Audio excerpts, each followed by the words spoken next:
श्री शिवाय नमस्तुभ्यम महाराज। आज की यह शिव महापुराण की कथा से जानिए, श्राद्ध पक्ष के दूसरे दिन यानी 9 सितंबर मंगलवार द्वितीया तिथि को करने से अत्यंत फलदायी माना गया है। यह कोई सामान्य दिन नहीं, ये उस काल की ओट में बैठा वो पावन मौका है जब हमारे पूर्वजों की याद, उनकी श्रद्धा और उनके साथ हमारा संबंध सबसे अधिक संवेदनशील होता है। आज मैं आपको समझाऊंगा क्यों ये दिन इतना महत्व रखता है। 31 चावल और एक हल्दी का दीपक इस दिन क्यों विशेष भूमिका निभाते हैं, इस उपाय से किस किस प्रकार के फल मिलते हैं, किन राशियों का विशेष भाग्य जागेगा, और एक सच्ची कथा जो आपके मन को छू लेगी ताकि आप इस पावन कार्य को पूरे विश्वास के साथ ग्रहण कर सकें। तो जो मेरी नई माता है, बहाने हैं, उनसे निवेदन है, कल 9 सितंबर मंगलवार द्वितीया तिथि श्राद्ध पक्ष का दूसरा दिन, इस दिन किया जाने वाला एकमात्र है 31 चावल के दाने और एक हल्दी दीपक का उपाय। घर का कोई भी एक सदस्य, घर की कोई भी माता बहन, बड़ी माता बहन या छोटी, इस उपाय को अवश्य करें। महाराज आप बार बार बोलते हो ना कि महाराज जी हमारे जीवन में जो दुख कष्ट चल रहे हैं वह तो समाप्त ही नहीं हो पा रहे हैं। हम शंकर को रोज जल समर्पित कर रहे हैं, पूजा पाठ कर रहे हैं, अनुष्ठान कर रहे हैं, रोज बेलपत्र समर्पित करते हैं, फिर भी हमारे जीवन में इतना दुख कष्ट क्यों है? तो महाराज सबसे बड़ा कारण है पितरों का संतुष्ट न होना, यानी शायद भी आपसे नाराज हो। यदि वे संतुष्ट है तो हमें इतना आशीर्वाद दे जाते हैं जितना हम कभी कल्पना नहीं कर सकते। तो देखिए, कई सारे लोग वीडियो को बीच में से स्किप कर देते हैं और फिर बोलते हैं हमारे जीवन में बहुत ज्यादा समस्या है, आप उपाय को अंतिम तक सुनते नहीं हो, और फिर अपने आप को कोसते हो। तो वीडियो के अंतिम तक बने रहिएगा। आज की इस वीडियो में हम आपको बहुत सारे मुख्य बातें बताने वाले हैं, और सबसे बड़ा उपाय महाराज कल के दिन किया जाने वाला एकमात्र यह उपाय, जो मनोकामना, बड़े बड़े पूजा पाठ है, बड़े बड़े पूजा पाठ है, और ये पूजा पाठ है वो अनुष्ठान से पूर्ण नहीं होती, वह एकमात्र या महा उपाय 31 चावल के दाने और एक हल्दी दीपक वाले उपाय से होते हैं। हम आगे संपूर्ण बातें करेंगे, लेकिन उससे पहले एक विशेष और मुख्य बात, हम इस श्राद्ध पक्ष में आपको राशि से जुड़ा भाग्य भी बता रहे हैं, और भाग्य में चल रही परेशानियों को भी बता रहे हैं कि यदि आप अपनी राशि से जुड़ा भाग्य जानना चाहते हैं तो आप अपना नाम और अपनी राशि कमेंट बॉक्स में लिखें। अगली कथा में, अगली वीडियो में हम आपकी राशि से जुड़ा भाग्य अवश्य बताएंगे। चलिए अब बात कर लेते हैं उपाय के बारे में। श्राद्ध पक्ष वह समय है जब हम अपने पितरों को, अपने पूर्वजों को स्मरण करते हैं, उनके प्रति कृतज्ञता व्यक्त करते हैं और उनका आशीर्वाद मांगते हैं। श्राद्ध का हर दिन पवित्र है, पर कुछ दिन और भी खास होते हैं, जैसे यह द्वितीया तिथि जो इस बार मंगलवार के साथ जुड़ी है। हर तिथि की अपनी ऊर्जा होती है, जब वह ऊर्जा श्राद्ध भाव के साथ मिलती है तो प्रभाव गहरा और तीव्र होता है। इसलिए 9 सितंबर मंगलवार घर का कोई भी एक सदस्य ये छोटा सा कार्य करे। हम आपके संपूर्ण बातें बताने वाले हैं। इस उपाय को किस प्रकार करना है, कैसे करना है, शिव मंदिर में कर रहा है या घर पर करना है, ठीक है? आओ ऐसे समझे, हमारे पूर्वजों ने हमें जो जीवन धारा दी है वह केवल विधि व्यवहार से नहीं चलती, वह भाव से, स्मरण से और हमारी कृतज्ञता से बनी रहती है। जब हम श्राद्ध में सही इरादे से कुछ समर्पित करते हैं तो वह समर्पण सीधा उनके हृदय तक पहुंचता है, और अगर वह समर्पण शिव के चरणों में, शिव मंदिर में किया जाए तो उस आशीर्वाद की शक्ति कई गुना बढ़ जाती है, क्योंकि शिव पिता वह देव हैं जो पितरों के भी मार्ग प्रदर्शन और मुक्ति के हेतु विशेष माने जाते हैं। इसलिए पुनः कहता हूं, 9 सितंबर का यह मंगलवार द्वितीया तिथि श्राद्ध पक्ष में एक दुर्लभ अवसर है। यदि अभी तक आपने यह उपाय नहीं किया है तो आज ही इसे करने का भाव लें, ये अवसर बार बार नहीं मिलता। देखिए, अब कई सारे भक्त प्रश्न करते हैं कि महाराज जी 31 चावल के दाने और एक हल्दी दीपक वाली उपाय से आखिर क्या होगा? तो देखिए, सबसे पहले बात कर लेते हैं हल्दी दीपक के बारे में। तो श्राद्ध पक्ष में भले ही आप इस उपाय को नहीं कर रहे हो, भले ही आप हल्दी का दीपक प्रज्वलित ना कर रहे हो, लेकिन हर घर में हर माता बहन श्राद्ध पक्ष में मात्र एक दीपक, लंबी बत्ती का जिसमें तेल का प्रयोग करना है, इस एक दीपक को अपने घर की माता तुलसी के समक्ष या किसी पानी की टंकी जहां पर पानी हो वहां पर एक दीपक अवश्य प्रज्वलित करें, क्योंकि इससे हमारे पूर्वजों को आने जाने का रास्ता मिलता है और वह संतुष्ट होते हैं, तो आपका जीवन संतुलित चलता रहता है और वह इतना आशीर्वाद देते हैं जितना हम कल्पना में सोच भी नहीं सकते। उनका आशीर्वाद यानी कि हमारा जीवन सुखमय। चावल के दाने यदि हम शिव को समर्पण कर रहे हैं, इस उपाय को शिव मंदिर में कर रहे हैं, तो ये दाने उनके पास जाएंगे कि हमें उनका भोजन बनाकर वह प्रसन्न होंगे, तो हमारे जीवन में धन भी आएगा और धन से जुड़ी समस्या भी समाप्त होगी, यानी दुख कष्ट भी समाप्त होंगे और माता लक्ष्मी जी का आपके घर में स्थायी वास भी होगा। इसलिए घर का कोई भी एक व्यक्ति पवित्र श्राद्ध पक्ष के दिन को न छोड़े, ठीक है।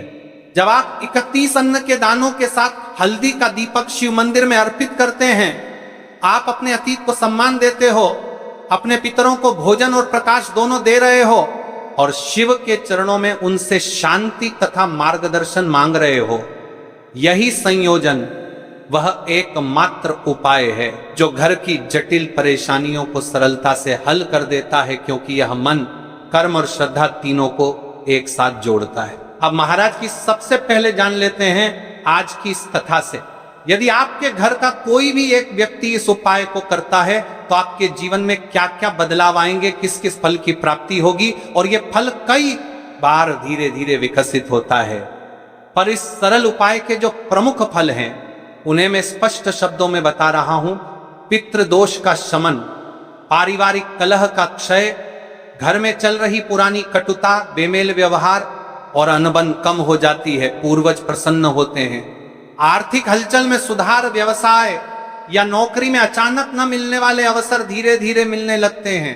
पुराने अटके बिल या फण हल्का पड़ने लगते हैं कर्म के साथ। सांसारिक बाधाओं का अंत, जो रास्ते बंद लगे थे उनके खुलने के संकेत आने लगते हैं।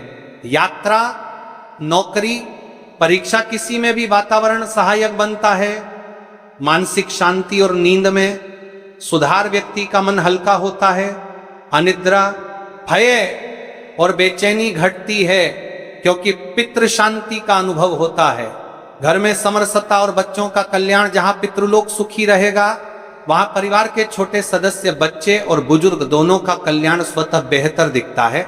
आशीर्वाद और सुरक्षा का अनुभव लोगों को अक्सर बतलाती हैं कि अचानक कोई सहायक व रास्ता मिल गया, यह आशीर्वाद का अनुभव ही होता है। तो चलिए उपाय की ओर चलते हैं। उससे पहले कल जिन लोगों ने कमेंट किया था अपनी राशि से जोड़ा, भाग्य जानने के लिए वे लोग जान लो कल की 2 विशेष राशि। सबसे पहले राशि है वृषभ, स्थिरता का प्रतीक। वृषभ राशि के लोग अक्सर घर, परिवार और धन संबंधी झंझटों से जुड़े रहते हैं। इस उपाय से उनका पारिवारिक वातावरण सुधर सकता है और आर्थिक योजनाओं में स्थिरता आने के संकेत मिलते हैं। दूसरी ओर विशेष राशि है मीन, संवेदनशील और भावुक। मीन राशि के लोगों के लिए श्राद्ध के माध्यम से आने वाला मानसिक शांति तथा पूर्वजों का आशीर्वाद विशेष रूप से सहायक रहता है।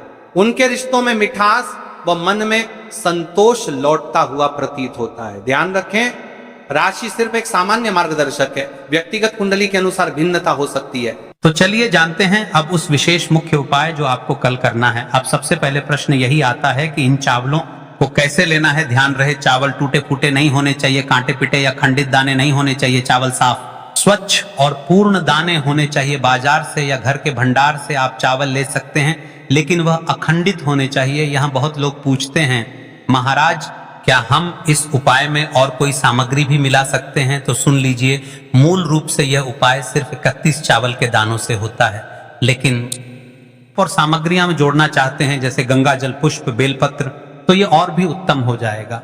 देखिए महाराज, ये जो 31 चावल के दाने वाला उपाय है, ये कोई साधारण उपाय नहीं है। ये उपाय केवल विशेष तिथि पर ही किए जाते हैं और विशेष पावन पर्व पर तो इन उपायों का जो फल है वह भी सबसे बड़ा होता है, यानी कि दुगना प्रदान होता है। तो आपको इस उपाय को अवश्य करना है, क्योंकि विशेष तिथि पर ही किए जाने वाले उपाय हैं। अब देखिए महाराज, अपने इस 31 चावल के दाने वाले उपाय को हमें आखिर करना की समय है। सबसे उत्तम समय कौन सा है? तो दो समय निश्चित है, एक तो सुबह का समय और एक प्रदोष काल का समय। सबसे पहले हम बात कर लेते हैं सुबह के समय के बारे में। देखिए, इस उपाय को आप किसी भी समय कर सकते हैं, लेकिन यदि आप इसे सुबह करते हैं तो सुबह का समय 8 बजे से 10 बजे के बीच श्रेष्ठ माना गया है। अगर किसी कारणवश आप व्यस्त हों और 12 बजे तक कर सकें तो भी कोई समस्या नहीं। वहीं अगर आप प्रदोष काल में करते हैं तो यह और भी प्रभावशाली होता है। अब देखिए महाराज जी, हम बात कर लेते हैं प्रदोष काल के समय के बारे में। तो प्रदोष काल का जो समय है वह भी सबसे उत्तम समय है इस उपाय को करने के लिए। बाकी देखिए, कई सारी माताएं बहनें ऐसी भी रहती हैं जो सुबह के समय अपने काम में व्यस्त रहती है, तो वह सुबह के समय इस उपाय को नहीं कर सकती है, तो वह प्रदोष काल के समय भी कर सकती है, उसमें भी कोई दिक्कत वाली बात नहीं है। देखिए, उपाय सबसे बड़ा और विशेष महा उपाय है इस 31 चावल के जाने वाले उपाय को हमें आराम से करना है और अच्छे तरीके से करना है, इसलिए हम आपको पूर्णता से समझ रहे हैं कि प्रदोष काल का समय लगभग शाम 5 बजे से 6 बजे तक रहता है, लेकिन बरसात या सर्दियों में यह समय थोड़ा आगे पीछे हो सकता है, इसलिए 6 से 8 बजे तक भी इसे करना लाभकारी होता है। ध्यान रखिए, सुबह के समय उपाय करते समय आपको 1 लोटा जल अवश्य साथ लेकर जाना है, क्योंकि सुबह शिव जी पर जल ही अर्पित होता है। फिर उसके पश्चात हमें इस 31 चावल के दाने वाले उपाय को करना है। अब देखिए महाराज जी, यदि आप प्रदोष काल के समय यह उपाय करते हैं तो उस समय एक दीपक जरूरी है। अब देखिए महाराज, सबसे पहले हम बात कर लेते हैं सुबह के समय के बारे में। तो देखिए, यदि आप सुबह के समय उपाय को करने के लिए जा रहे हैं तो आपको 1 लोटा शुद्ध जल लेकर के जाना है, क्योंकि शिव जी की शिवलिंग पर सबसे पहले तो 1 लोटा जल चढ़ेगा, फिर उसके पश्चात हमें इस उपाय को करना है। तो देखिए, आपको अपने गांव के आसपास में, अपने शहर के आसपास में जो भी शिवालय हो, जो भी शिव मंदिर हो, वहां पर पहुंच जाइए और आपको शिव जी की शिवलिंग के ऐसे भाग में बैठना है जहां पर अन्य माताएं भी उपाय कर सके, उन्हें कोई तकलीफ ना हो और आप भी अपना उपाय आराम से कर सके, यानी कि कोई आपको भी परेशान ना कर पाए। ठीक है, कई सारी मेरी माताएं बहनें ऐसी भी होती है जो शिव मंदिर पहुंचने से ही अन्य माता है बहनों से सामग्री मांगने लगते हैं। तो आपको शिव मंदिर में इस प्रकार से नहीं करना है। आपने जो अपने साथ में सामग्री लेकर गए हैं उसे अपना उपाय करें और घर आ जाए। तो हम बात कर रहे हैं इस उपाय को शिव मंदिर में किस प्रकार करना है। सबसे पहले स्नान करके शुद्ध वस्त्र पहने। अब जो आपने अपने 31 चावल के दाने कागज की पुड़िया में या फिर कटोरी में रखे थे, उन्हें निकाल करके 31 चावल के अखंड दाने एक थाली में रखें। जैसा कि हमने आप सभी को कहा था कि सबसे पहले शिवलिंग पर जल चढ़ेगा, 1 लोटा जल लेकर शिवलिंग के पास जाएं। मन में ओम नमः शिवाय का जप करते हुए शिवलिंग पर जल चढ़ाएं। अब एक एक करके चावल के दाने अर्पित करें। दाना अर्पित करते समय मन में एक इच्छा बोल सकते हैं या ओम नमः शिवाय का जप करते जाएं। कई सारे लोग प्रश्न करते हैं कि महाराज जी, शिव जी की शिवलिंग पर सबसे पहले यानी कि सबसे पहले का दाना हमें किस स्थान पर चढ़ता है? तो देखिए, आप शिव जी की शिवलिंग पर किसी भी स्थान पर चढ़ा सकते हैं, लेकिन यदि हम शिव मंदिर में इस उपाय को कर रहे हैं तो जो शिव जी की शिवलिंग में गणेश जी वाला स्थान आता है या नहीं, गणेश जी वाले स्थान, कार्तिकेय जी वाला स्थान, इन स्थानों में से आपको सबसे पहले गणेश जी वाले स्थान पर समर्पित कर देना है। उसके पश्चात आप शिव जी की शिवलिंग पर कहीं भी चढ़ी चावला के दाने या तो फिर कार्तिकेय जी के स्थान पर मन में शुद्ध रखिए। माता अशोक सुंदरी के स्थान पर, शिव जी की 5 बेटियों के स्थान पर जब 31 दाने पूरे हो जाएं तो भगवान शिव से प्रार्थना करें, हे भोलेनाथ, मेरे जीवन से दुख कष्ट दूर करें और सुख समृद्धि प्रदान करें। अब यहाँ पर आपका उपाय पूर्ण हो जाता है और आप शिव जी को प्रसन्न भी कर लेते हैं। इसके पश्चात सुबह उपाय के बाद घर आकर क्या करना है? घर आकर थोड़ी देर शांत बैठें, शिव जी का ध्यान करें और मन ही मन ओम नमः शिवाय का 108 बार जप करें। देखिए महाराज जी, अब आपका यह उपाय पूरा हो जाता है। अपने तो पूर्णत से कर लिया है। अब कई सारे लोग प्रश्न करेंगे कि महाराज जी, हमने जो मांगा था वह हमें किस प्रकार से दिखेगा, कि हमें किस रूप में मिल रहा है? तो देखिए, भगवान की कृपा किसी भी प्रकार से आपको प्राप्त हो सकती है। विशेषकर शिव जी की तो आपको 5 से 7 दिन में नजर आने लगेगा कि हाँ, भगवान की कृपा प्राप्त है। अब बात कर लेते हैं महाराज जी प्रदोष काल के समय के बारे में। मेरी बहुत सारी ऐसी माताएं बहनें इस भी है जो सुबह के समय इस उपाय को नहीं कर सकती है, जो केवल इस उपाय को प्रदोष काल के समय चाहती है। तो देखिए अब बात करते हैं प्रदोष काल के समय की। स्नान करें, साफ कपड़े पहने। यदि आप स्नान नहीं कर सकते हैं तो आप हाथ मुंह धोकर भी इस उपाय को कर सकते हैं, इसमें कोई दिक्कत वाली बात नहीं है, लेकिन वस्त्र एकदम शुद्ध होने चाहिए। अब सबसे पहले आप अपने गांव के आसपास में जो भी शिवालय हो, जो भी शिव मंदिर हो, वहां पर पहुंचिए। और प्रदोष काल के समय बहुत सारे ऐसे लोग हैं जो शिव जी की पूजा विधि करते हैं, तो आपको शिवलिंग के आसपास एक ऐसे विशेष स्थान पर बैठना है जहां पर बैठकर अपना उपाय पूर्ण रूप से कर पाए और किसी अन्य लोगों को दिक्कत ना आए, यानी किसी को कठिनाई परेशानी ना आए। शिवलिंग के सामने बैठकर 31 चावल के दाने तैयार रखें। अब सबसे पहले तो आपको, जो आपने अपने साथ एक दीपक लेकर गए हैं, सबसे पहले तो आपको वह एक दीपक जलाना होगा, लेकिन इस बात का ध्यान रहे कि दीपक शुद्ध आटे का दीपक होना चाहिए। देखिए कई सारे उपाय में हल्दी के दीपक वाला भी होता है, मिट्टी के दीपक वाला भी होता है, लेकिन आपको यह शुद्ध आटे का दीपक बनाना है और उसमें ना ही हल्दी का प्रयोग करना है, ना ही नमक का। ठीक है। अब सबसे पहले दीपक प्रज्वलित करने के पश्चात आपको शिव जी की शिवलिंग की आरती विधि करनी है, मनोकामना करनी है और मन ही मन मूल मंत्र बोलना है। ठीक है। अब दीपक को आपको शिव जी की शिवलिंग के सम्मुख रख देनी है। देखिए ज्यादा भी पास में ना रखें, शिव जी को आंच नहीं लगनी चाहिए। हम उपाय करने आए हैं ना कि उन्हें कष्ट देने। ठीक है। शिवलिंग के पास रखकर 31 चावल के दाने अर्पित करें। इससे यदि यहाँ पर प्रश्न आता है कि सबसे पहले हमें किस स्थान पर समर्पित करना है, तो सबसे पहले आपको गणेश जी वाले स्थान पर समर्पित करना है। फिर उसके पश्चात आप कहीं पर भी समर्पित कीजिए। ठीक है।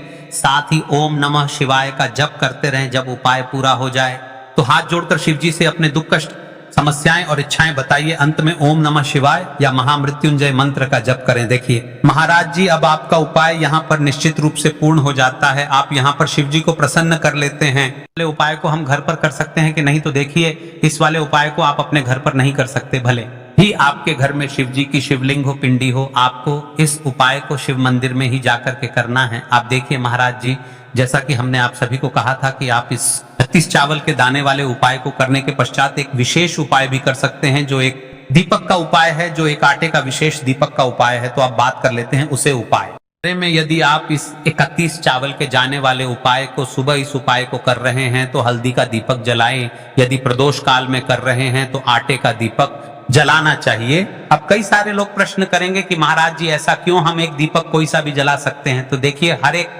उपाय का विशेष चमत्कार होता है और हर एक उपाय का अलग रूप होता है। हर एक दीपक का भी अलग रूप होता है। हल्दी का दीपक धन, सुख और वैभव में वृद्धि करता है। आटे का दीपक घर से दरिद्रता, कलह और अशांति दूर करता है। हर दीपक का अलग चमत्कार होता है। तो देखिए महाराज, अभी जो श्राद्ध पक्ष चल रहा है, यानी कि जो पितृपक्ष चल रहा है, हमें अपने घर पर एक दीपक अवश्य रोज प्रज्वलित करना चाहिए और रोज एक कटोरी में भोजन अपने छत पर रखना चाहिए। अब देखिए महाराज जी, शिव मंदिर में हम जो भी उपाय करेंगे, यानी जो अन्य समर्पण के उपाय शिव मंदिर में करेंगे, यहाँ हमें पितरों को प्राप्त होगा। महाराज यदि इस उपाय को हम करते हैं तो हमें विशेष कर पितरों का आशीर्वाद मिलता है और हमारे जीवन सुखमय चलता है। यानी जो भी दुख कष्ट धन संपदा में कार्य में वृद्धि नहीं हो पाती है, वह इस उपाय को करने से सारी समस्या समाप्त हो जाती है। तो भक्तों, हमारा उपाय यहीं पर समाप्त हो जाता है। अब एक विशेष बात, यदि आप अपनी राशि से जुड़ा भाग्य जानना चाहते हैं तो अपना नाम और अपनी राशि कमेंट बॉक्स में अवश्य लिखें। मिलते हैं फिर एक नई वीडियो के साथ। तब तक के लिए श्री शिवाय नमस्तुभ्यम। हर हर महादेव।